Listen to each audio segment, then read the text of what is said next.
ಭಗವಂತನ ಒಂದು ಚಿಹ್ನೆಗಳು ಶಂಖ ಚಕ್ರ ಇವುಗಳೇನೆ ಋಜುದೇವತೆಗಳ ಹಲ್ಲು ಮೂಳೆ ಇವುಗಳಿಂದ ನಿರ್ಮಿತವಾದದ್ದು. ಅಂತಹ ಋಜುದೇವತೆಗಳು ಅವರು ಏನು ನೋಡಿದರೂ ಭಗವಂತನನ್ನೇ ನೋಡ್ತಾರೆ.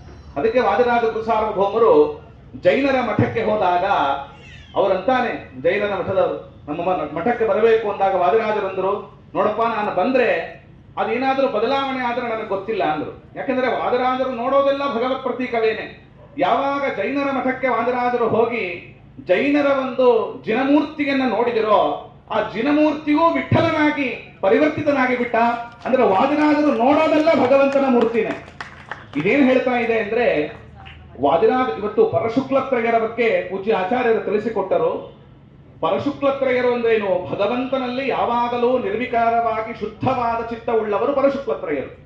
ಪರಶುಕ್ಲತ್ರಯರ ಬಗ್ಗೆ ತಿಳಿಸಿಕೊಡುವವರು ಇನ್ನೊಬ್ಬರು ಯಾರಿದ್ದಾರೆ? ಪರಶುಕ್ಲತ್ರಯರೇ ಪರಶುಕ್ಲತ್ರಯರ ಬಗ್ಗೆ ತಿಳಿಸಿಕೊಡಬೇಕು. ವಾದಿರಾಜ ಗುರು ಸಾರ್ವಭೌಮರು ಭಾವಿ ಸಮೀರರಾಗಿದ್ದಾರೆ. ಆದ್ದರಿಂದಲೇನೆ ಪರಶುಕ್ಲತ್ರಯರ ಬಗ್ಗೆ ಸಮರ್ಥವಾಗಿ ನಿರೂಪಣೆ ಮಾಡಿದ್ದಾರೆ. ಒಂದು ಮಾತನ್ನ ನಾನು ಆಡ್ ಮಾಡಬೇಕು. ಏನು ಅಂತಂದ್ರೆ, ಆಖಣಾಶ್ಮಸನ ಅಂದ್ರು.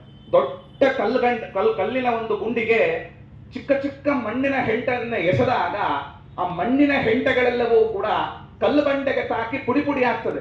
ನಿಮಗೆಲ್ಲ ಅದು ಅನುಭವ ಸಿದ್ಧ.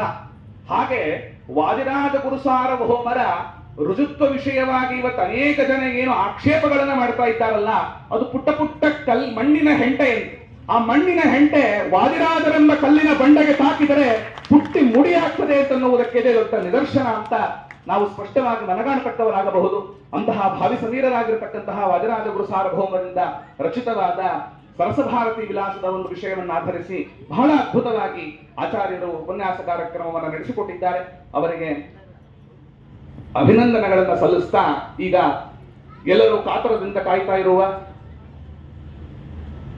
ಜಗತ್ತಿಗೇನೆ ಕಲ್ಯಾಣವನ್ನು ಉಂಟು ಮಾಡುವ ಪಂಚಕಲ್ಯಾಣ ಅಂತನ್ನುವ ವಿಷಯವನ್ನು ಆಧರಿಸಿ ಪರಮ ಪೂಜ್ಯ ಶ್ರೀಪಾದಂಗಳವರು ಉಪನ್ಯಾಸ ಕಾರ್ಯಕ್ರಮವನ್ನು ನಡೆಸಿಕೊಡಲಿದ್ದಾರೆ. ಆದ್ದರಿಂದ ಎಲ್ಲ ಶ್ರೋತೃಗಳು ಕೂಡ ತದೇಕ ಚಿತ್ತರಾಗಿ ನಿಶ್ಶಬ್ದವಾಗಿ ಸ್ವಾಮಿಗಳವರ ಅನುಗ್ರಹ ಸಂದೇಶವನ್ನು ಆಲಿಸಬೇಕು ಅಂತ